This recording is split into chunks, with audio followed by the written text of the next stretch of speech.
there's a moment where the expedition got to Astoria, Oregon, and the mouth of the Columbia River, the Pacific Ocean. And the great quote is, "Ocean in view, oh, the joy." Okay. And that was kind of a similar thought that I had when we were at the point where all the artifacts were in place, all the furnishings that we needed to open were there. Right. And that was our ocean in view, oh, the joy moment. Yes. You heard that there.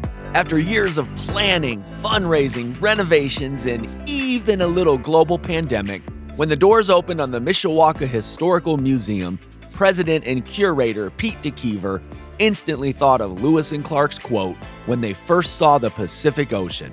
More on that later, but first, welcome to Round the Bend Now and Then, a podcast that shines a light on the South Bend and Mishawaka areas past and present.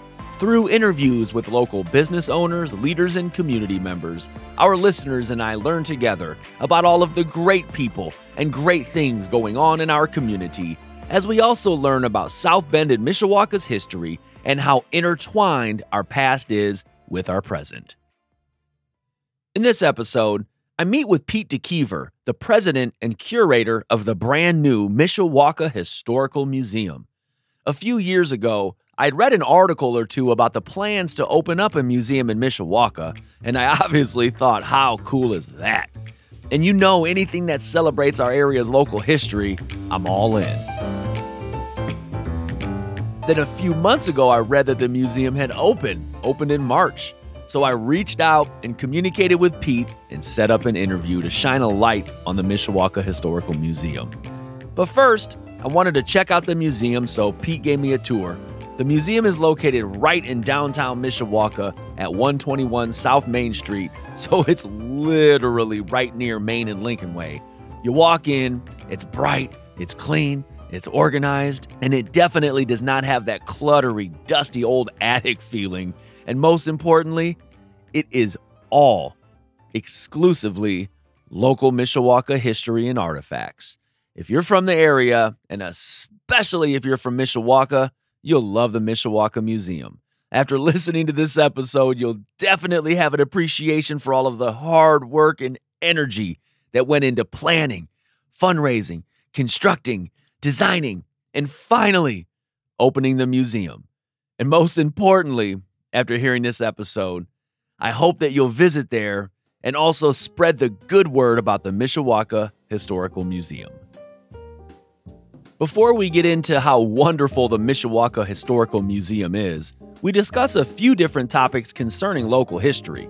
But first, Pete describes just why he bleeds Mishawaka maroon.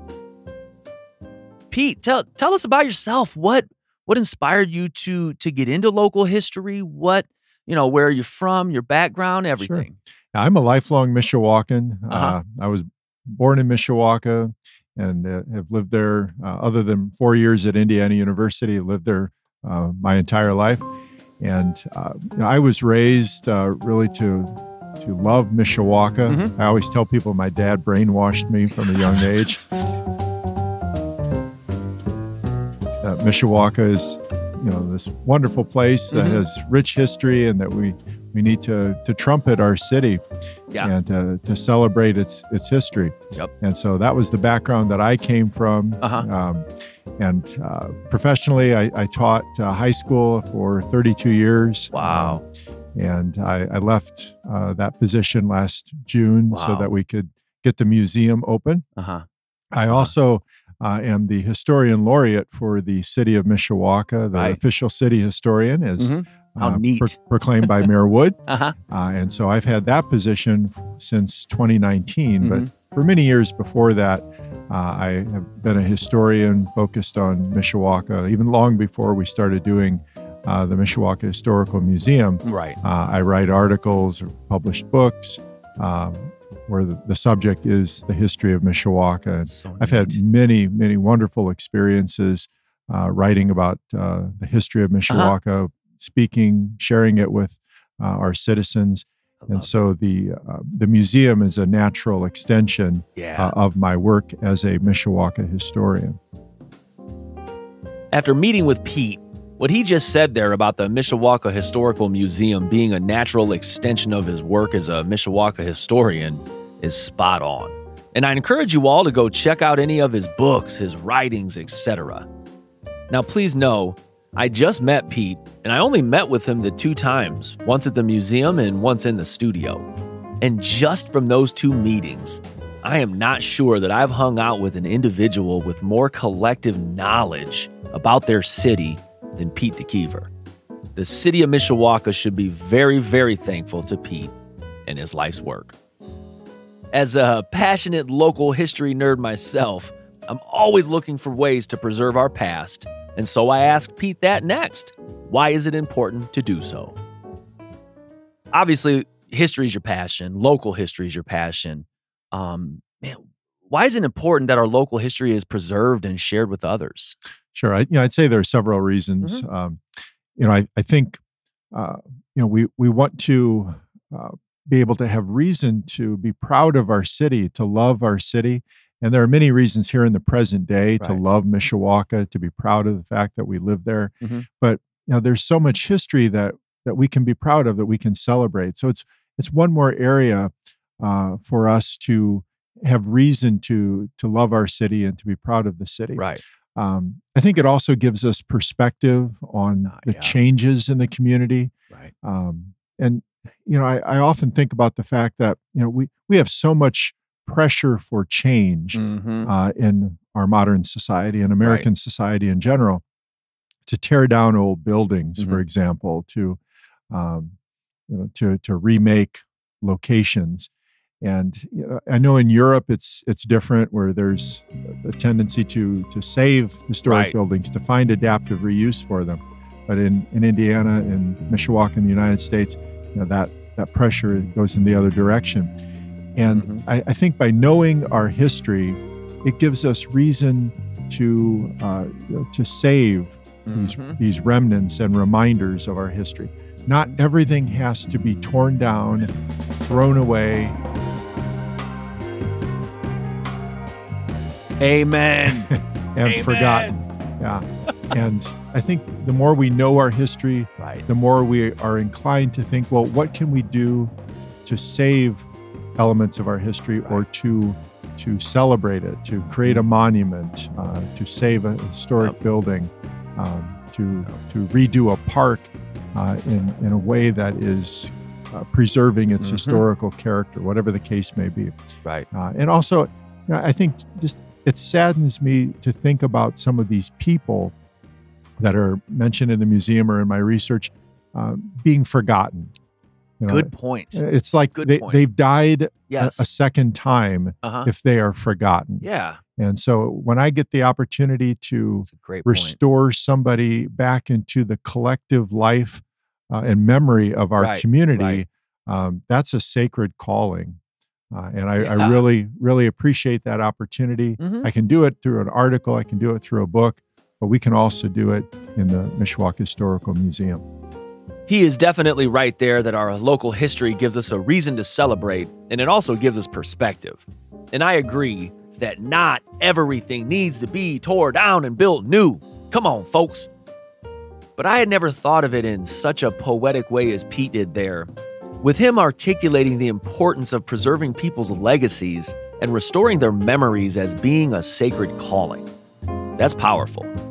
Next, I asked Pete a question that makes us all want to be Marty McFly and hop in our DeLorean. Speaking of Mishawaka historical figures, man, if you could go back in time, or if you can meet one and talk to one, who would it be? Wow, that's a good question. I'd probably think about some of the people I've written about, because I feel like I know them better. Yeah. And I've written a biography of Freddie Fitzsimmons, who was the Major League Baseball player from Mishawaka. Yeah. And I can't tell you how many hours I've spent. You feel like you know them. Yeah, I would love to meet Freddie. That's neat. Hang out with him. Yeah. Also, Rose Hartwick Thorpe, the poet from Mishawaka. I wrote a biography about her. Yeah. I would really enjoy the opportunity to spend time with her, to talk about literature, poetry. because they almost become a part of your life. Yeah, and they almost live with you as you're researching, writing. I mean, in the middle of the night, you wake up and have thoughts. And I can tell you, while writing, while typing at the computer, sometimes in the middle of the night, working on those books, I could feel their presence. And so to actually be able to sit down with them, and I know my mom has mentioned that someday when I pass away and I go on to heaven, hopefully, all the people from Mishawaka history that will be waiting for me there that I will enjoy being able to talk to. Oh, they're going to thank you. They're going to just, I hope so. Or they'll, you brought that up about me, what I did in 1910. That's funny though. But that's a great point. And I didn't even think of that when I asked the question either, of making the connection between who you have written about. And that's neat. Next, you'll hear about a couple of guys who are just as passionate about Mishawaka's history as Pete is. And that passion helped spark the notion that Mishawaka needed its own historical museum. All right, well, let's talk about the Mishawaka Museum's journey. Sure. Talk to me about the origins of it and how the idea got sparked, or just how did you make the decision to really jump into it? Yeah, really, the origin of the museum goes back almost 10 years now. My dad, Joe DeKever, and another gentleman, Don Heerman, also a Mishawaka High School graduate. Don was a class of 58 graduate, and my dad was class of 61. They didn't know each other in high school, but through my dad's weekly column in the Mishawaka Enterprise, Don, who was living in Lincroft, New Jersey, was reading the Enterprise and would occasionally email my dad with a comment or observation. And then Don would come to town once or twice a year. And then he and my dad started getting together for lunch during one of Don's visits. So they would see each other a couple times. Right. And they would talk about all the world's problems and try to solve them. And, they would talk about Mishawaka and what the community needed. And at some point in those conversations, the topic came up that Mishawaka needs a historical museum. Right. We're a city of 51,000 people.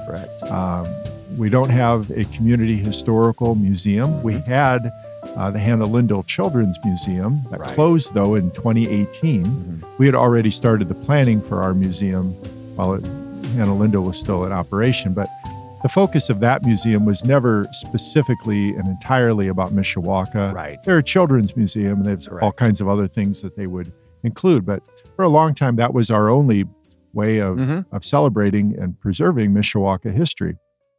But that wasn't enough. And, it also frustrated them and me that, basically if people wanted to see Mishawaka history in a museum, they would have to go to South Bend to do it. And, the idea of outsourcing our history to South Bend is just ridiculous. And that had to end. And so that all was part of the motivation for us to have a museum specifically and entirely focused on the history of Mishawaka. So we incorporated in the fall of 2016 and then bought the building at 121 South Main Street on May 5th, 2017. And we were fortunate that Don Heerman donated the funds for the purchase of the building. So there was no mortgage involved. We owned it outright from the start. And, like any construction project, it ended up being a larger and more time-consuming task and more expensive task than we originally envisioned. It was quite the juggling act for the 6 years of planning and creating the Mishawaka Historical Museum. The building had to be 100% gutted and completely renovated. And during the construction, they also had to collect artifacts and items for the museum. And let's not forget about that all of this takes money. The museum is a nonprofit organization, and it's not tied to the city or any big businesses, so they rely solely on donations. Next, Pete and I discussed that. And you had mentioned in one of your newspaper articles that you had been interviewed. It was a 2021 Tribune article. We always move at the pace of fundraising. Yeah, absolutely. And I mean, that's a different dynamic. Yeah. Because working with a contractor, you really can't move faster than the funds you have from the fundraising. Right. And wow. With with the fundraising, one of the things we would have to do, my dad and I in particular, since Don lived in New Jersey, right, we made probably more than 50 fundraising sit-down meetings with potential donors. Wow. Banks, funeral homes, businesses, organizations, some of them more than once. Right. And we had a pretty good percentage of them that eventually ended up giving to the museum. But we had our presentation to the point where we had it memorized. We didn't need any this notes. Is your father and yeah, you? My dad. So, like after school, sometime we would, we'd have a 4:00 meeting at such and such bank. Right. And sometimes the person we were talking to was the person who could make the final decision about the fundraising. Other times they could just recommend it to their higher ups. And, there were times where the business person that we sat down with just wrote us a check. Right there after listening to our presentation. Sometimes they would want to go in the museum building. Yep. And we would accommodate Absolutely. that. And we had all different types of amounts of donations that we were given. And I mentioned at the dedication of the museum that every amount, regardless of size, was appreciated and helpful, because you accumulate a bunch of smaller amounts, and maybe that enabled us to buy the new air conditioning unit that we had to get for the building. And we were fortunate too that our contractor, Mark Horstman, General Contractors, he was willing to do it kind of piecemeal with us. Nice. And I don't know that every other contractor, construction company would have been willing to do that. Right. And what's his name again? We can give a shout out. Yeah, Mark Horstman, General Contracting. And he's located on West Street in Mishawaka, just about 3 blocks from the museum. Perfect. And it was a Mishawaka company. Yeah, and he's a lifelong Mishawaka, and his family's been here for generations. That's perfect. That's great. That's great. Nothing is easy. Next, I asked Pete about some of the challenges in launching the museum. So what would you say would have been the biggest challenge or challenges prior to March of this year opening? Well, I know there was one day that I think of in particular was in, I think it was 2019, February 2019. It had been really cold for several days, below zero. And we had a burst pipe. And it was still at the point where the walls were down to the brick. So there wasn't any drywall that was damaged. But I remember coming in there on a Saturday afternoon to hear the sound of running water. And it's our fault for not having the furnace functioning. But still, that was a terrible feeling. And then trying to position the trash can so that the water would fall in the trash can, and then emptying it. That was a bad experience. Your heart just sinks. I really don't like to see any water in my building. After that. At least it happened then, and not with all the artifacts in there. Oh my God, that would be. I mean, that would be devastating. Right. So that was certainly a challenge, and then also the fact that during our work on the building, Don passed away in October 2020. My dad passed away in January of 2022. So they knew that progress was being made. Right. Don knew that we had gotten a significant grant shortly before he had passed away, and he knew that would secure a lot of progress on the building. My dad lived to see the finished walls, the finished floor in the museum. But that certainly is something that we've thought about, is the fact that they were not physically there to enjoy it, but we certainly also have felt their spirit in the building, and like to think that they would be very pleased Absolutely. with the way it turned out. Oh, I am sure that they would be pleased and quite proud of the final product. The whole city of Mishawaka should be proud as well. Speaking of pride, I asked what Pete felt when the time came to actually open the museum.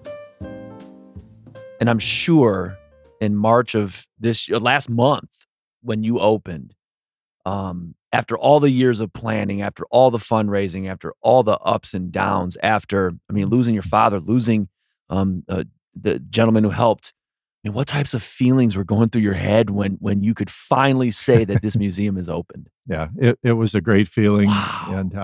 And, I think about, actually what comes to mind is the Lewis and Clark expedition. Okay. My dad and I, back in 2005, we retraced the Lewis and Clark expedition on a long car journey. That's neat. And there's a moment where the expedition got to Astoria, Oregon, and the mouth of the Columbia River, the Pacific Ocean. And the great quote is, "Ocean in view, oh, the joy." Okay. And that was kind of a similar thought that I had when we were at the point where all the artifacts were in place, all the furnishings that we needed to open were there. Right. And that was our ocean in view, oh, the joy moment. Yes. So. It has to be a really neat feeling. I mean, just with all the ups and downs of it, and then finally opening it. Now that many of the challenges in launching the museum have been tackled, it's time to get the word out and encourage people to visit. And folks, this isn't the Smithsonian that'll take you 3 days to walk through. We're talking about an hour or an hour and a half of your time. You'll hear about that next. Inevitably, everybody who's in the museum comments on how impressed they are with it, and how they learn lots of things. It's rich with artifacts and photos and information. And our challenge is just to get more people in the door. Right. We know, and we're very confident that they will be pleased and satisfied with their experience. Once they're there. How do you get them away from all the other distractions and things that they could possibly be doing, to come to the museum and spend an hour or an hour and a half? Right. And so, we're getting the word out through the media and creating events and such to bring more people in the door. We're also working on school field trips here before the end of the school year. For the rest of the episode, I wanted our listeners to get a feel for the types of cool Mishawaka artifacts that you'll see when you visit. And as you'll hear, it is presented in a fashion that is easy to navigate and organized into sections: schools, famous Mishawakans, religion, and so forth. Next, Pete describes some of the artifacts that you'll see in the business and industry section. Let's start with the business and industry. Just Mishawaka, like South Bend, like a lot of cities around our area, were built on industry. Right. And you have a whole section on it. Just provide me a highlight or just an overview of the business and industry section. Sure. And we knew that the most prominent of our exhibit areas needed to be about businesses and industries, because the largest number of our artifacts would fit in that category. Okay. And it acknowledges the fact that private enterprise, various types and sizes, that paid the freight, and it still pays the freight in Mishawaka. That was the beginnings of the community, was St. Joseph Iron Works. And the profits from those businesses and the result of workers' labor paid for everything. Right. Taxes, donations to churches, schools, etc. And so in our businesses and industries exhibit, we have Dodge Manufacturing represented. It's on a diamond-shaped platform, which acknowledges that their logo for many years was a diamond D, diamond-shaped with a D in the middle. Right. And then we have Ball Band, the largest of our exhibits there in the businesses and industries area is for Ball Band. Mm-hmm. We have Indestructo Trunk Company represented, Wheelabrator, Bonnie Doon, Cam & Schellinger Brewery. And then in a glass case, a taller case, we have some other Mishawaka businesses and industries for which we had smaller object that really needed to be under glass. Right. And so Perkins Windmill Company would be one. Hotel Mishawaka would be another. Mishawaka Farmers Dairy is also represented there. Several of our banks are represented in that case as well. Business and industry is how and why our cities are here, and so that section is really, really cool. Now, I've lived here my entire life, except for the few years that I went to college at IU. Go Hoosiers. And one thing that I've learned in my 45 years of existence is that the good people of Mishawaka love their Mishawaka cavemen and the color maroon. If you've ever been to Steel Stadium on a fall Friday night, you'll know exactly what I'm saying. Next, we talk about the section in the museum that highlights Mishawaka schools.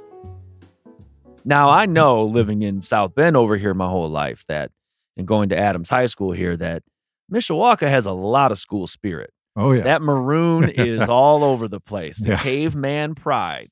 Right. Those are really our kind of our unofficial city colors. Yeah. Is maroon and white. And I think even our city water towers, if you notice around town, they're maroon and white. And maroon and white, we knew from the beginning that was going to be the color scheme for the museum. Right. So it's basically white walls, and then all of the signage and some quotations we have on the walls. That's all maroon. Our awning out front that says Mishawaka Historical Museum is maroon and white. So. And you have the maroon and white school spirit section in the back. Yes. There. Talk to me about the school spirit section. Sure. Or of the exhibit. The largest of the collections in the schools exhibit is for Mishawaka High School. And we have a lot more things that we could put on display. I probably could have had twice as much for Mishawaka High School. Right. And so some of the items that we have in Mishawaka High School exhibit, we have a letter jacket that was worn by Coach Marvin Wood. Okay.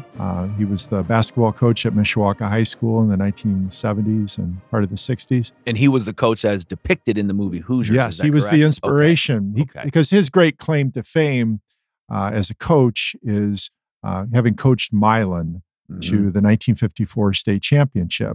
But in 1965, he came to Mishawaka for a year and was gone then for 3 years and came back and then lived the rest of his life in Mishawaka. We also have a large piece of the original gym floor from the old Mishawaka High School, which later was Maine Junior High. It was restored by an Eagle Scout for his project. It's 5 foot by 5 foot in a frame, one of our signature pieces. It is. It's on the wall. Right.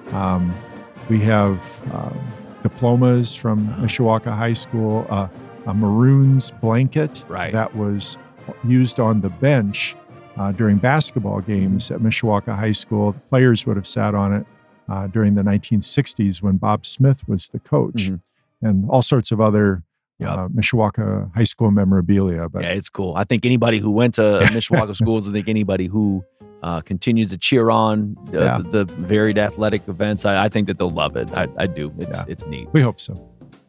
And that piece from the basketball court is pretty darn cool, and I'm sure that the students over a century ago at the old Mishawaka High School never would have thought that portions of their gym floor would be on display in a museum. Next, we talk about the section of the museum that highlights some famous Mishawakans. Also have a famous Mishawakans area. Yes. Talk to me about that. Yes, that was one of my favorite exhibits to put together. Okay. Because, some people think that like nobody famous ever came from Mishawaka. Right. Even people from Mishawaka think that. But, when you start listing them, there were lots of people who maybe were born in Mishawaka or who lived at Mishawaka at some point, and then became nationally or internationally famous. We have to acknowledge, though, that their international or national fame generally came when they were no longer living in Mishawaka. But that's another issue, I guess. And so we have, certainly there's Adam Driver, Kylo Ren from Star Wars. We don't have any items that he personally owned. We've tried. But Adam, if you're listening, hook us up. We do have a movie poster. We have one of the, like a foot tall action figures. He's one of the few Mishawakans, actually there have been two, who've had action figures made in their likeness. And we have also the Candoli brothers, Pete and Conti Candoli. They were internationally famous jazz trumpeters. They grew up in the West End. Ramo Belli is one of the most significant graduates, I would say the most significant alumnus of Mishawaka High School. He invented synthetic drum heads.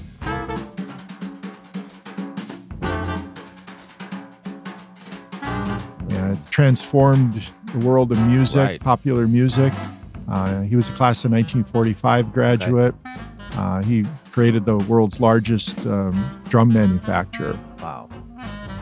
There's also Alan Rocky Lane, who was the cowboy actor in the 1940s and 50s. And he was the voice of Mr. Ed on the TV show in the 1960s. So lots of people don't realize that I didn't know until you told me when I was there. We also have a large display for Elizabeth Ann Richardson. She was a Mishawaka woman who served in the American Red Cross during World War II. And she was killed in a plane crash in France in July 1945. And she's buried at Normandy American Cemetery overlooking Omaha Beach. She has become probably the most famous American woman to die in uniform during World War II. And then, of course, there's also Freddie Fitzsimmons, the only Major League Baseball player to have come from Mishawaka. We have a pair of pants that he wore in a game. And we also have a mannequin dressed as he would have looked when he played for the New York Giants. Uniform. Out there in the heat in those heavy wool uniforms. And now, a brief word from one of our sponsors. I want to thank Beef O Brady's in Granger for sponsoring this episode. Good burgers, tacos, wings, fajitas, and even surf and turf are on their menu. Check out their weekday restaurant deals, family meal deals, and catering menu. Grabbing takeout food for the family is simple. Just order online for a quick and easy pickup.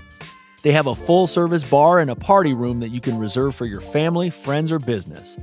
Side note, I've rented out the party room a few times for special occasions and get-togethers, and it is great, especially if you're a guy. Because if you're like me, a lot of those little event planning details like silverware, plates, napkins, that all gets lost in the mix and forgotten.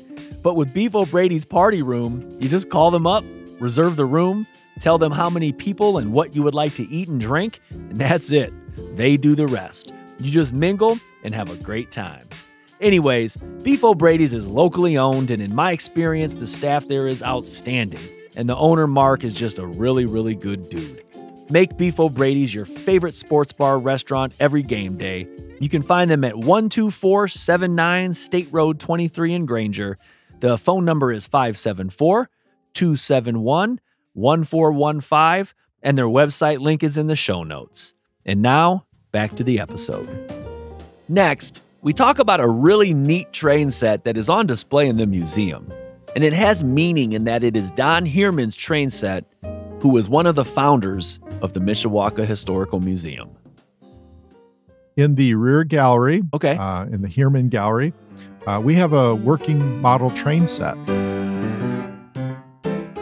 It's on a 10-foot by 6-foot platform. One of our volunteers will press a button and the train runs for 2 minutes. And the story behind that is when Don was growing up in Mishawaka in the 1940s and 50s on 7th Street, about 4 blocks from the museum, he started collecting Lionel O-gauge model trains. And had a big display in his basement. And throughout the rest of his life, he continued to build his train collection.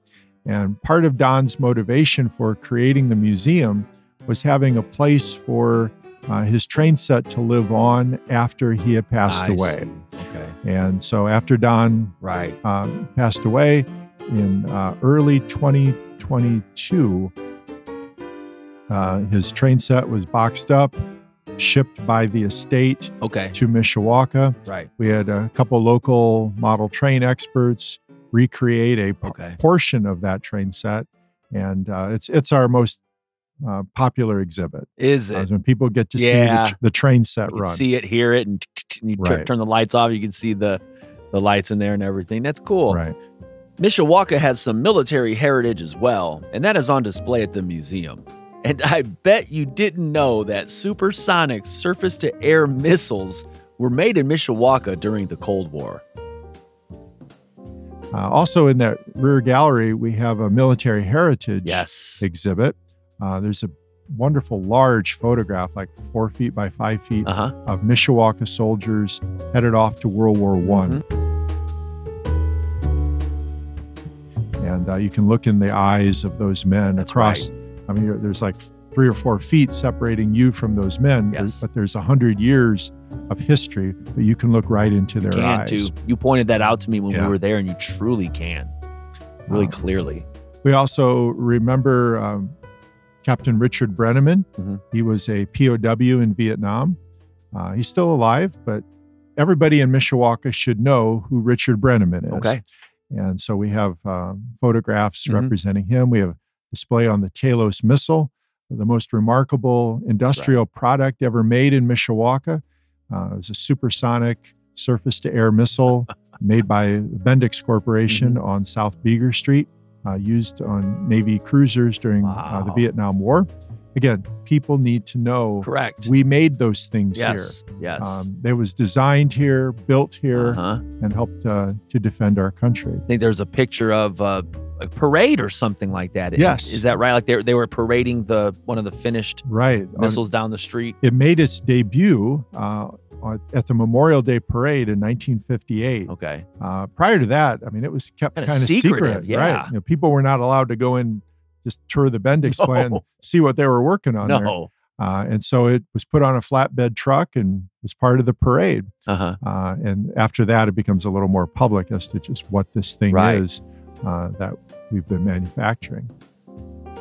There is so much more there on display than we could ever capture in an hour podcast episode, so you definitely have to go check the museum out. For example, in the Church and Faith exhibit, there's a small piece of metal that comes from the old First Presbyterian Church that burned in the Great Mishawaka Fire of 1872.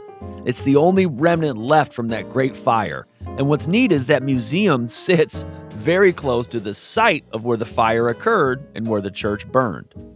Next, I asked Pete about his favorite artifact.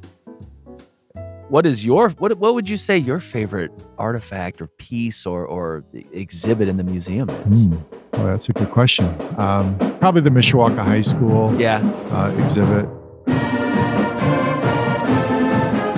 Because I bleed maroon. Bleeding maroon. I bleed maroon. And but also the famous Mishawakans, because I've written about many of those people. Again, Rose Hartwick Thorpe is represented there, Freddie Fitzsimmons. I've followed Elizabeth Richardson all the way to France and stood at her grave. And so being able to see those individuals represented is very meaningful to me. It's nice to have the businesses and industries because they were so important. But like in the ball band exhibit, we're not really highlighting individuals there. And so there's aren't really so many names and faces attached to the footwear that we have on display. But with famous Mishawakans, it's all about the individuals. When you look at the industry artifacts museum, it's not as personalized. It's hard to put. It's just not as personalized. But when you look at there is a person's name, here's the uniform they wore, here are their stories. I think it personalizes it more, and even for you, even more, since those are the folks that you've spent a lot of time researching and sharing with others. So I can see how the displays about the individuals that he has researched and written about are his favorite, and how nice it is to have the items that were actually touched and owned by the person. We wrap up the talk about the displays with a cautionary tale, and I am in complete agreement with Pete in regards to saving our historical buildings. What are some other exhibits that some patrons may see when they come on in? In the Heerman Gallery of the museum, we have a rotating exhibit that at this time is devoted to the Tivoli Theater. Yes.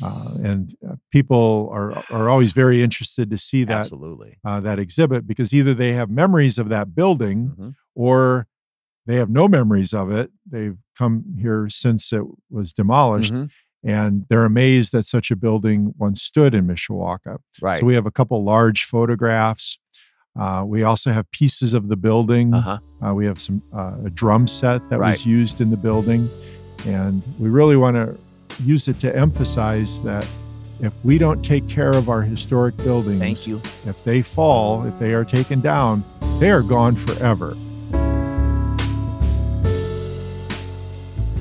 And let the Tivoli be a cautionary tale about what happens when a city, not just its government, but the city as a whole, the community, fails to protect a building like that.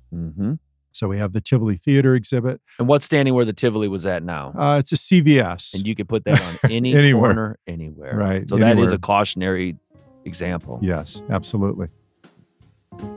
That's the truth there. As soon as our historical buildings are taken down, they are gone forever. And to think that a CVS pharmacy that can literally be built on any swath of land in the country is located where that beautiful theater once stood. There are a few quotes that are painted on the walls of the Mishawaka Historical Museum. Next, I asked Pete about one of them. God bless the good people of Mishawaka. There are some quotes written around the museum. And you'd mentioned earlier, the walls are a white color and the quotes are maroon. It goes with the theme of Mishawaka. And one of the quotes is by Father August Oostering. Right, Father August Oostering. And the quote says, and it's above the door, above the entrance or the exit, and it says, God bless the good people of Mishawaka. Yeah. You want to share a little background about that? Yeah, that's one of my favorite Mishawaka quotes. Father Oostering was the pastor at St. Joseph Church. Okay. So a block and a half from, almost like a block just from the museum. He came to Mishawaka in 1867 and passed away and was still the pastor at the time in 1902. He's responsible for building that magnificent church building that Beautiful. We still have at St. Joe. Also, the former rectory where the parish office is now, that was built during his tenure there. And so Father Oostering, in late 1902, he's ill, dying, and he's taken to Fort Wayne, to a hospital there where the diocese is located.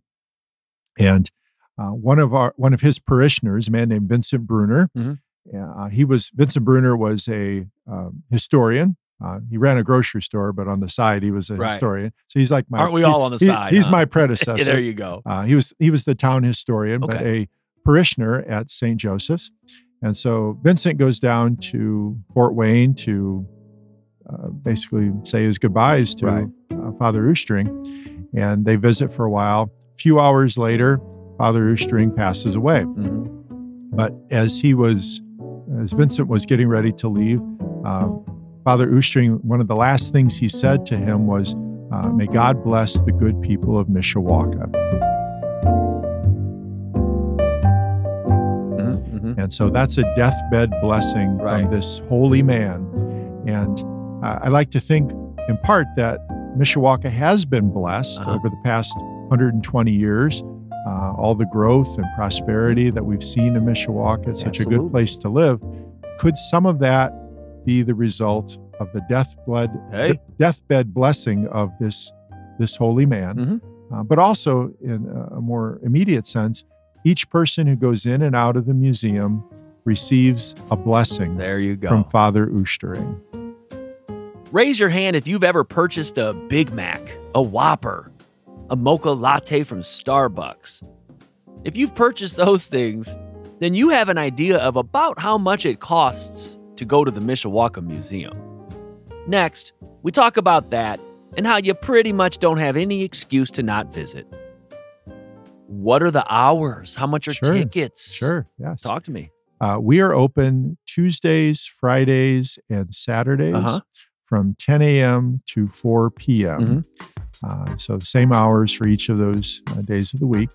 And then our admission cost is $5 for adults, $3 for school-age children, and children younger than that are free. So you mean for the cost of a Big Mac or less, they can go experience all this rich Mishawaka history. Right. And you know, it's less expensive than going to, let's say, a high school basketball game. It is. It's hard to get anything anymore for $5. It's very hard. You can get an hour, hour and a half, or as long as you want to spend in the Mishawaka Museum learning about all these people and topics from Mishawaka's past for the cost of $5. Literally. The cost of me going to 7-Eleven and getting a bag of chips and a pack of gum. A bag of chips and a pack of gum. That's all it costs.